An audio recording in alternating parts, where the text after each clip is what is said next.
절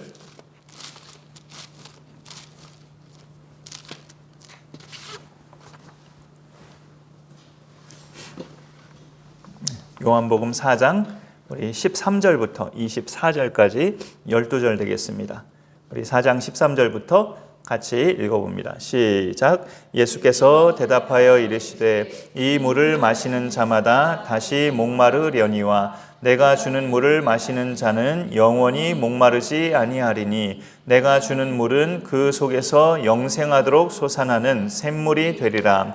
여자가 이르되 주여 그런 물을 내게 주사 목마르지도 않고 또 여기 물 기르러 오지도 않게 하옵소서. 이르시되 가서 네 남편을 불러오라. 여자가 대답하여 이르되 나는 남편이 없나이다. 예수께서 이르시되 네가 남편이 없다 하는 말이 옳도다. 너에게 남편 5이 있었고 지금 있는 자도 네 남편이 아니니 네 말이 참되도다. 여자가 이르되 주여 내가 보니 선지자로소이다. 우리 조상들은 이 산에서 예배하였는데 당신들의 말은 예배할 곳이 예루살렘에 있다 하더이다.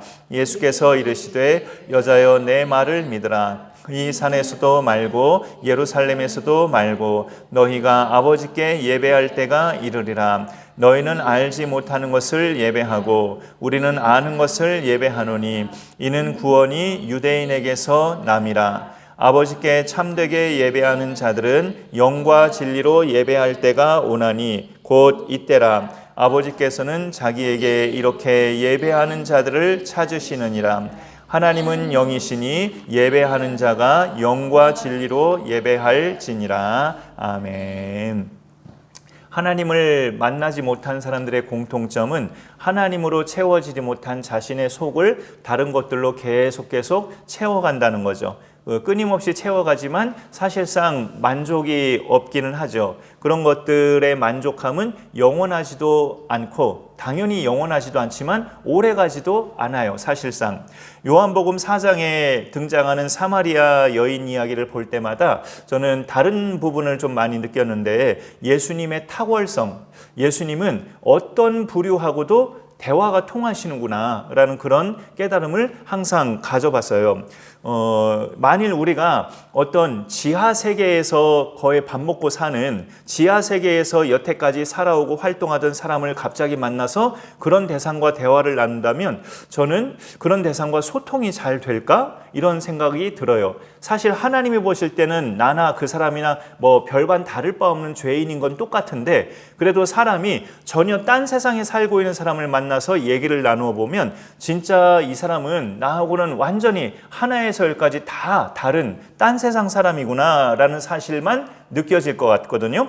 하지만 예수님은 지극히 거룩하신 하나님이신데 그 유대인이 경멸하는 사마리아 여인, 그것도 오늘 말씀에도 나오지만 남편이 5이나 있었던, 지금도 어떤 남자와 살고 있는, 그야말로 어찌 보면 막가는 인생처럼 사는 대상과도 하나님이신 예수님은 대화가 이렇게 자연스럽게 되시는구나. 참 어느 대상하고도 예수님은 대화가 안 될 상대가 없으시구나 라는 것을 느끼게 돼요. 정말로 은혜의 하나님이시구나 라는 것을 알게 된다는 거죠. 하지만 오늘 말씀에서는 오늘 이 순간에서는 이 여인의 모습에서 느껴지는 것을 좀 언급한다면 하나님을 만나지 못한 인생은 결혼을 5번이나 했어도 그 삶에 만족함이 없구나라는 것을 우리가 또 여기서 볼 수 있는 거죠. 첫 남자를 비롯해서 이후로 계속 남편이 바뀔 때마다 이 여인이 바랬던 건 뭘까요? 우리가 추측해 보는 건데 진정한 사랑과 만족한 삶, 이것을 신부 입장에서는 바라는 것 아니겠어요? 다른 어떤 것보다도 남편이 새로 바뀔 때마다 이 남자라면 좀 나를 사랑하고 또 이렇게 내 삶이 안정되지 않을까, 그런 갈망을 해왔을 겁니다. 그렇게 남편이 바뀌는 순간마다. 하지만 그 5명의 남편도 그렇고 지금 정식 남편도 아닌 같이 살고 있는 남자까지 포함해서 이 여인에게 6명의 남자는 자신의 사랑과 만족된 삶을 채워주지 못하는, 그저 공허한, 마셔도 다시 목마른 그런 물에 불과한 인생들이었어요. 내가 하나님을 믿는 사람이 맞는가 아닌가, 우리가 무엇으로 알 수 있냐면 내가 뭘 갈망하면서 사는가로 사실 알 수 있습니다.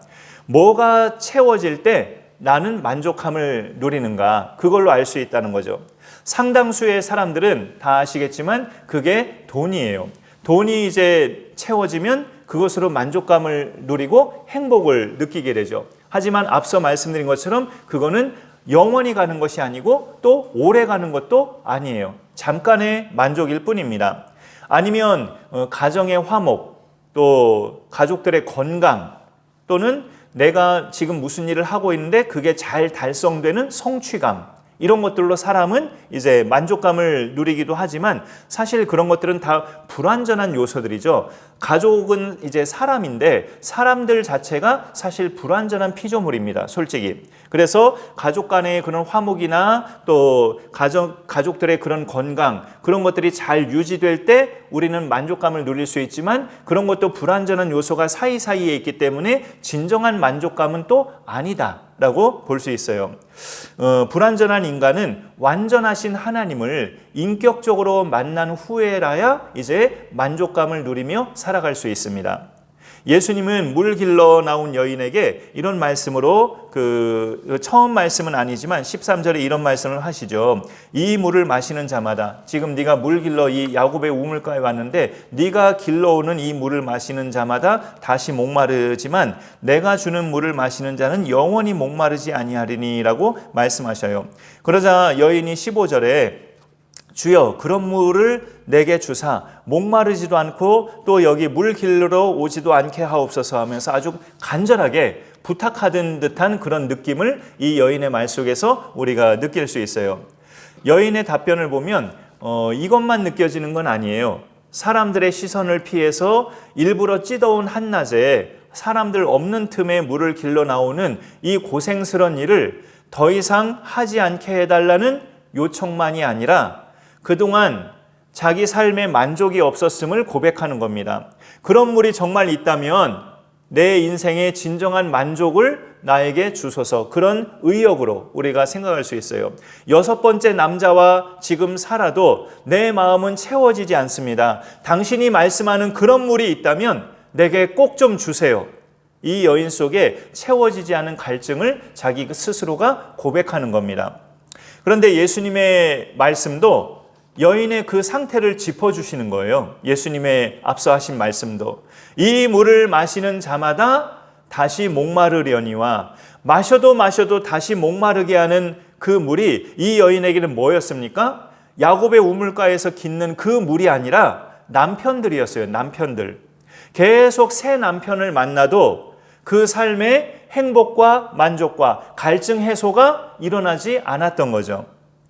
그런데 이 갈증의 해결은 오늘 예수님이 이제 그것을 또 짚어주시는데 죄가 먼저 해결돼야 인간의 갈증은 해결이 됩니다. 그렇게 믿으시죠? 우리 속에 있는 죄가 해결이 돼야 우리 속의 갈증도 해결이 돼요. 그래서 예수님은 여인에게 네 남편을 불러오라라고 이제 방향이 좀 전환되는 명령을 하시죠. 여인은 현재 상황을 예수님께 말씀드려요. 나는 남편이 없나이다. 현재 상황만 말씀드린 거예요. 지난날 거는 안 말씀드리고. 그러자 예수님은 그 여인의 현재 상황과 지난날의 상황까지 꿰뚫어 보시면서 답변을 하십니다. 답변하신 것이 18절이죠. 너에게 17절 하반절부터네요. 예수께서 이르시되 네가 남편이 없다는 말이 옳도다. 이 현재 상황만 예수님이 짚어주신 거죠. 아시는 것처럼. 그런데 18절로 넘어가 보니까 너에게 남편 5이 있었고 지금 있는 자도 네 남편이 아니니 네 말이 참되도다. 이렇게 말씀하십니다. 여인은 자기의 현재 상황만 예수님께 말씀드린 건데 예수님은 이 여인의 현재 상황과 더불어 지난날의 상황까지 꿰뚫어 보시면서 말씀을 하시는 거예요. 예수님께 말하지도 않았어요. 저에게 남편이 5이나 있었는데 하고 지난날의 상황까지는 말하지 않았는데 예수님은 지난날의 상황까지 이렇게 정확하게 여인 앞에서 말씀하시는 겁니다. 예수님을 만남으로 이제 너는 그런 삶에서 이제 절연하고 참 신랑이신 예수님으로 갈증이 해소되고 예수님을 주로 모시는 새 인생으로 출발할 것을 예수님은 이 여인에게 촉구하시는 거죠. 그래서 이날 예수님은 일부러 제자들과 함께 사마리아 땅을 거쳐야 하겠다고 요한복음 4장의 시작을 보면 일부러 사마리아 땅을 들어가시는 그런 모습을 우리가 읽어볼 수 있습니다. 요한복음 4장을 쭉 읽다 보면 이 여인은 하나님을 모르는 사람은 아니었다고 봐요. 하나님을 알고 있는 사람이에요. 넌지시 그걸 어디에서 힌트를 얻을 수 있냐면 예수님에게 이 여인이 하는 말이 12절에 보면 우리 조상 야곱이 이 우물을 우리에게 주셨고 이런 말씀이 있죠. 우리 조상 야곱을 우리 조상이라고 하고 있어요. 여인이 비록 자기는 혼혈인이지만 사마리아인이지만 야곱을 우리 조상이라고 유대인처럼 똑같이 표현합니다. 하나님을 그럼 믿는 사람이다라고 볼 수 있지만 그렇다고 이 여인이 하나님을 인격적으로 만난 상태인가는 알 수 없어요. 아직까지는 애매합니다. 20절에 보면은 우리 조상들은 이 산에서 예배하였는데 당신들의 말은 예배할 곳이 예루살렘에 있다 하더이다. 이 사마리아 사람들이 드리던 산이 그리심산이었었죠. 그래서 유대인들의 배척을 받은 사마리아인은 그리심산에다가 임시 성전같이 그렇게 성전을 짓고 이제까지 예배를 드려왔는데 유대인들은 우리의 예배를 인정하지 않더이다. 너희 예배는 가짜다. 짝퉁이다. 우리의 예배가 진짜다 하면서 우리를 멸시하고 무시했다라는 식으로 여인이 또 말을 해요. 나의 지난날과 현재 상태를 꿰뚫어 보시는 이분이라면 어디에서 드리는 예배가 진짜 예배고 가짜 예배인지 이분은 답을 아실 수 있을 것 같다. 내가 말하지도 않았던 지난날에 남편 5이나 두었던 내 과거를 이 남자가 꿰뚫어 알고 있는 정도라면 예배가 어디 예배가 진짜 예배인지도 알겠구나 하면서 그거를 이어서 질문하는 거죠. 그 예수님의 답변은 뭡니까? 21절에 보니까 예수께서 이르시되 여자여 내 말을 믿으라. 이 산에서도 말고 예루살렘에서도 말고 너희가 아버지께 예배할 때가 이르리라 하면서 23절에 예배에 있어서 중요한 것은 장소보다 마음가짐과 태도, 내 영의 상태 이런 것들이 중요함을 복합적으로 말씀하신 거죠. 아버지께 참되게 예배하는 자들은 영과 진리로 예배할 때가 오나니 곧 이때라. 지금부터라는 거죠. 아버지께서는 자기에게 이렇게 예배하는 자들을 찾으시니라. 영과 진리로 예배하는 자들을 찾으시지 예루살렘 성전에서 예배하는 자들을 찾으시는 게 아니고 그리심산에서 예배하는 자들을 찾으시는 게 아니고 영과 진리로 예배하는 자들을 찾으신다고 예수님이 답을 말씀해 주십니다. 우리가 죽으면 육신은 흙으로 돌아가서 소멸되지만 우리 그런 믿음 다 갖고 계시죠? 영은 안 죽죠. 예수 믿은 영혼이나 예수님을 믿지 않은 영혼이나 천국이든 지옥이든 둘 중에 한 곳으로 가죠. 계속 존재합니다. 우리의 영은. 그래서 나의 그 영과 성령이 하나님의 영, 내 속에 있는 내 영과 성령이 만나서 그렇게 드려지는 예배, 영으로 드리는 예배죠. 그리고 성경 계시에 드러난 진리를 따라 그렇게 진리를 따라서 드려지는 예배, 이렇게 영과 진리로 드리는 예배자들을 하나님이 받으신다. 그리심산도 아니고 예루살렘 성전도 아니고 영과 진리로 드리는 예배자들을 이제 하나님이 찾으시고 하나님이 그런 예배자를 받으신다 알려주셔요. 그러면서 결국 예수님은 이 여인에게 영생을 선물로 주십니다. 오늘 본문은 24절까지 봤지만 넘어가서 25절에 보면 이 여자가 메시아를 언급하죠. 메시아 곧 그리스도라 하는 이가 오실 줄 내가 아노니 이제까지 많이 들어보고 그렇게 믿어온 거예요. 그가 오시면 모든 것을 우리에게 알려주시리이다. 어떤 예배가 참 예배고 진짜고 여기서 드려도 되는지 가짜인지 진짜인지 다 알려주실 겁니다. 자기가 말을 하니까 26절에 예수께서 이르시되 네가 말하는 내가 그라. 네가 말하는 그리스도가 바로 나다라고 이렇게 정체를 밝히셔요. 그러면 무엇 하셨다는 거예요? 여기 26절까지 끝나고 이제 다음 단락으로 넘어가지만 여기까지만 말하고 뭐가 생략된 겁니까? 이 사마리아 여인이 예수님을 인격적으로 모시고 영생을 얻었다는 결과가 생략된 거죠. 그 결과는 실제로 이 여인이 얻게 된 거지만 성경 기록에서는 생략이 된 거예요. 그 내용을 우리가 같이 유추해 볼 수 있고 사마리아 여인에게 이 주신 영생, 사실 우리가 육신의 물도 육신도 물을 안 마시면 갈증을 겪게 되고 계속 일주일 이상 열흘 이상 계속 안 마시다 보면 결국 죽게 되는데, 예수께서 주시는 영생을 얻지 못하면 그야말로 영원한 죽음이죠. 물을 안 마시면 육신적인 죽음만 우리가 당하게 되지만, 예수님이 주시는 영생을 거부하면 영원한 죽음을 피할 수 없는 그런 멸망의 인생이 되어버리잖아요. 사마리아 여인에게 예수님이 말씀하신 그 영원히 목마르지 않은 물이 바로 영생을 가리키는데요.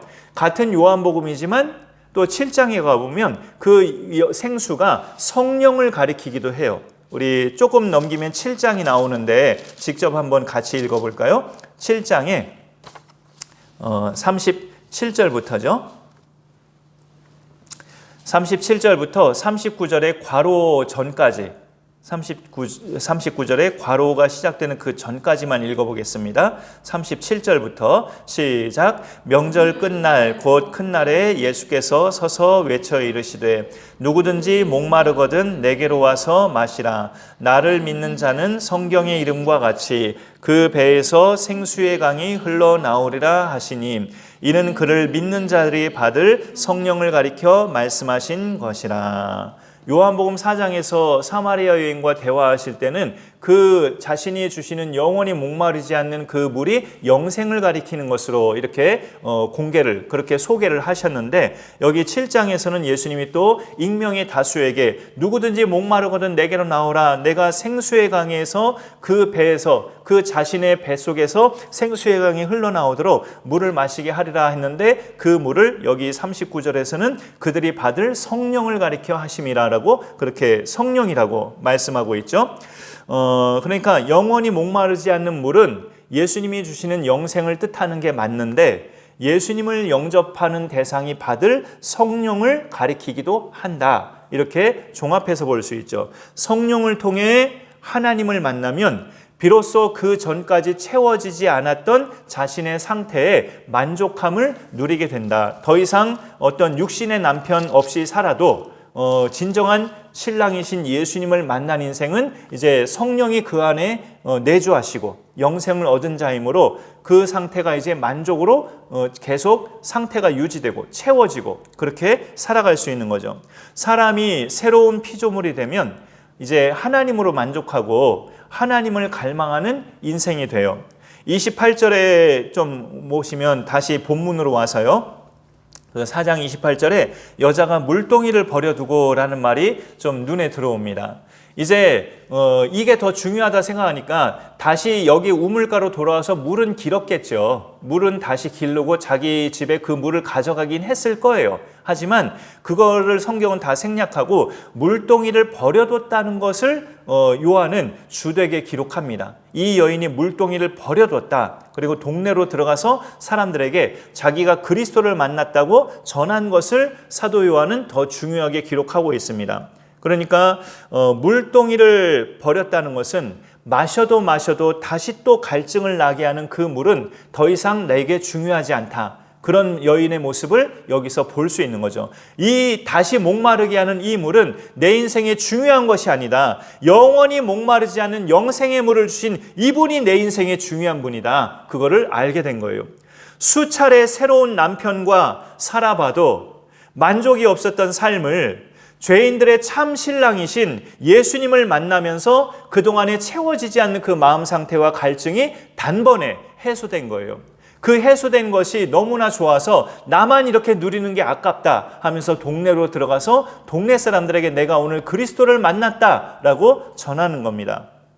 하나님께 드리는 이 예배는 내가 하나님을 갈망하고 있음을 확인하는 시간이에요. 하나님을 갈망하니 나는 오늘도 하나님 앞에 예배합니다 하는 고백이기도 합니다. 그러면서 내 영혼에 하나님의 생수가 또다시 채워지는 그런 시간이기도 합니다.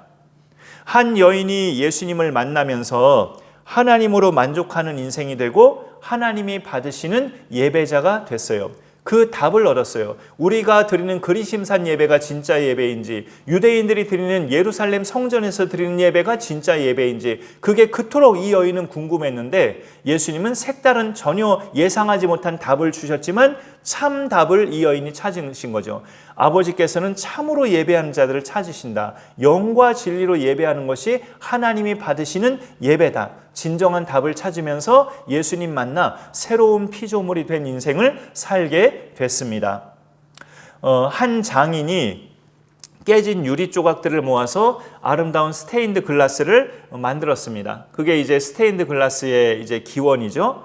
처음에는 조각난 유리들이 서로 어울리지 않아서 남들이 보기에는 그저 빨리 버려야 되는 유리 조각에 불과했어요. 안 그러면 사람 손 다치고 피 흘리고 그러잖아요. 유리 조각은 이거 빨리 버려요 하면서 남들이 보기에는 그저 버려야 될 유리 조각에 불과했지만 그 장인은 각각의 조각들을 세심하게 이제 살펴보고 맞추면서 빛을 통과시켜 봤어요. 그랬더니 새로운 패턴의 그런 작품이 돼버린 거죠. 유리 조각들이 빛을 아름답게 반사하는 그런 하나의 멋진 작품이 된 겁니다. 버려질 유리 조각들이 장인의 손을 만났을 때 품격 있는 새로운 작품으로 재탄생한 겁니다. 우리가 예수님을 만나 그리스도 안에서 새로운 피조물이 되면 고쳐지는 인생이 아니라 완전히 새 인생이 되는 거예요.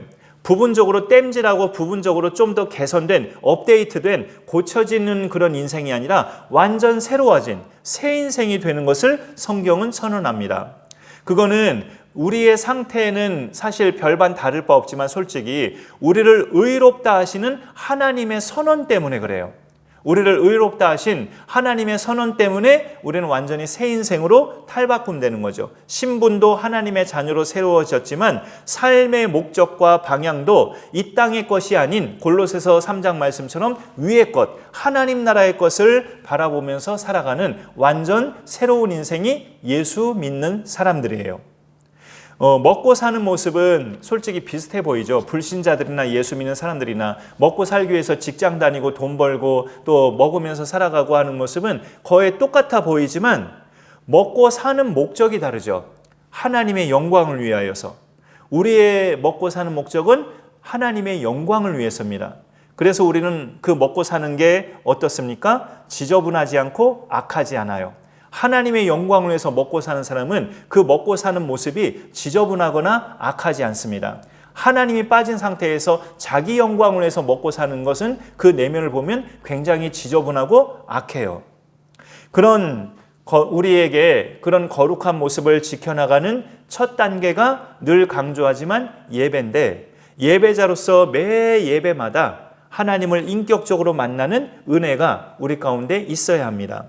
그것을 갈망하면서 항상 내 심령을 하나님 앞에 내어드리고 오늘도 하나님 나에게 새로운 생수의 은혜가 부어지게 하여 주옵소서. 내가 먹고 사는 목적이 하나님 영광을 위한 것이 되게 하여 주옵소서. 남편을 5이나 둘 만큼 세상적인 것에 내 자신을 채우지 않게 하시고 단번에 만나서 그 인생이 전환되었던 사마리아 여인같이 영생을 주시는 예수님으로 늘 내 인생을 채워나가는 값진 품격 있는 그런 인생으로 승리하며 살게 하여 주옵소서. 그렇게 하나님 앞에 기도하며 나아가는 우리 모두가 되기를 간절히 축복합니다. 기도하겠습니다. 하나님 감사합니다. 오늘도 우리에게 말씀하여 주셔서 감사드립니다. 새로운 피조물은 또 고린도후서 5장 17절 말씀에 표현이 되어 있지만 오늘 요한복음 4장에 나오는 수가성의 사마리아 여인도 예수님을 인격적으로 만나 새로운 피조물이 된 대표적인 인물인 것을 우리가 보게 됩니다. 그 전까지 남편을 5이나 두었고 지금도 또 어떤 다른 남자와 살고 있는 참 그 인생에 아무리 채워도 채워지지 않는 그 갈증을 메시아 되시는 예수님이 채워주시고 진정한 영생을 주심으로 말미암아 그 모든 죄를 청산하고 예수님을 전하는 새로운 피조물로 또 세워주신 것을 말씀을 통해 보게 됩니다. 우리도 그러한 새로운 피조물로 살아가고 있는데 우리가 진정한 그 모습으로 잘 살아가고 있는지 우리 모습을 늘 되짚어보게 하시고 진정한 삶의 목적과 방향이 우리는 분명히 다른 하나님 나라 백성인 것을 날마다 확인하며 그 목적과 그 방향을 따라 살아가며 믿음의 승리자가 되는 우리 모두가 되게 하여 주옵소서. 감사드리며 예수님의 이름으로 기도 올리옵나이다. 아멘.